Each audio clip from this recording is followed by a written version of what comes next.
ایران میں حکومت مخالف احتجاج میں نمایاں شدت دیکھنے میں آ رہی ہے۔ ایک جانب داخلی سطح پر معاشی دباؤ، سماجی آزادیوں کے مطالبات اور نوجوان نسل کی بے چینی بڑھ رہی ہے، تو دوسری طرف خارجی سطح پر امریکی صدر ڈونلڈ ٹرمپ کی جانب سے بار بار ایرانی مظاہرین کی حمایت کے نام پر مداخلت کی دھمکیاں دی جا رہی ہیں۔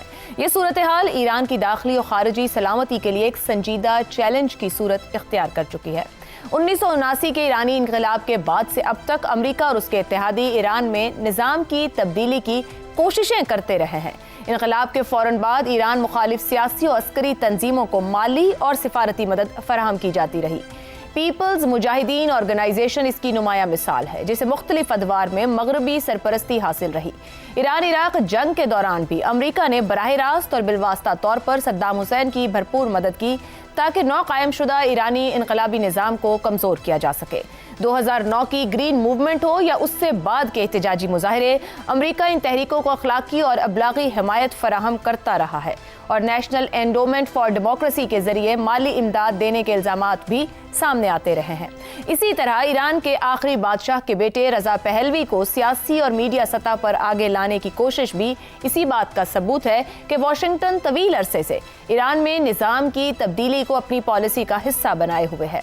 داخلی طور پر بھی ایران میں کئی ایسی تنظیمیں اور گروہ موجود ہیں جو سماجی آزادیوں، خواتین کے حقوق اور سیاسی اصلاحات کا مطالبہ کرتے ہیں، تاہم یہ تحریکیں ابھی تک کسی متحد انقلابی قوت میں تبدیل نہیں ہو سکیں۔ گزشتہ سال ایران اور اسرائیل کے درمیان براہ راست اور بالواسطہ کشیدگی میں غیر معمولی اضافہ ہوا۔ اسرائیل نے ایران کی علاقائی پراکسیز کو مشرق وسطیٰ میں شدید نقصان پہنچایا۔ ان پراکسی تنظیموں میں لیبنان، یمن، عراق اور شام میں موجود ایران نواز ملیشیاءیں شامل ہیں۔ ان کارروائیوں کا مقصد ایران کے علاقائی اثر و رسوخ کو محدود کرنا تھا۔ ایران کے اندر بھی حساس نوعیت کے حملے کیے گئے۔ ایران کے معروف جوہری سائنسدان محسن فخری زادہ کو ایک منظم حملے میں ہلاک کیا گیا، جسے ایرانی ریاست نے اپنی سائنسی اور دفاعی صلاحیت پر براہ راست حملہ قرار دیا تھا۔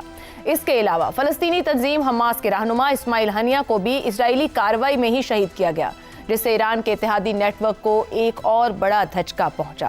ایسے حالات میں بنیادی سوال یہ ہے کہ کیا امریکہ بالخصوص ٹرمپ جیسے مزاج کے رہنما کی موجودگی میں اب کی بار ایران میں باقاعدہ مداخلت کی طرف بڑھ سکتا ہے، اور کیا ایرانی نظام میں اتنی داخلی مضبوطی اور ادارہ جاتی سکت موجود ہے کہ وہ ماضی کی طرح اس دباؤ کا مقابلہ کر سکے؟ تاریخ بتاتی ہے کہ ایرانی نظام نے سخت پابندیوں، جنگوں اور اندرونی خلفشار کے باوجود خود کو برقرار رکھا ہے، تاہم علاقائی اور عالمی صورتحال اس بار چیلنج کو کہیں زیادہ پیچیدہ بھی بنا چکی ہے۔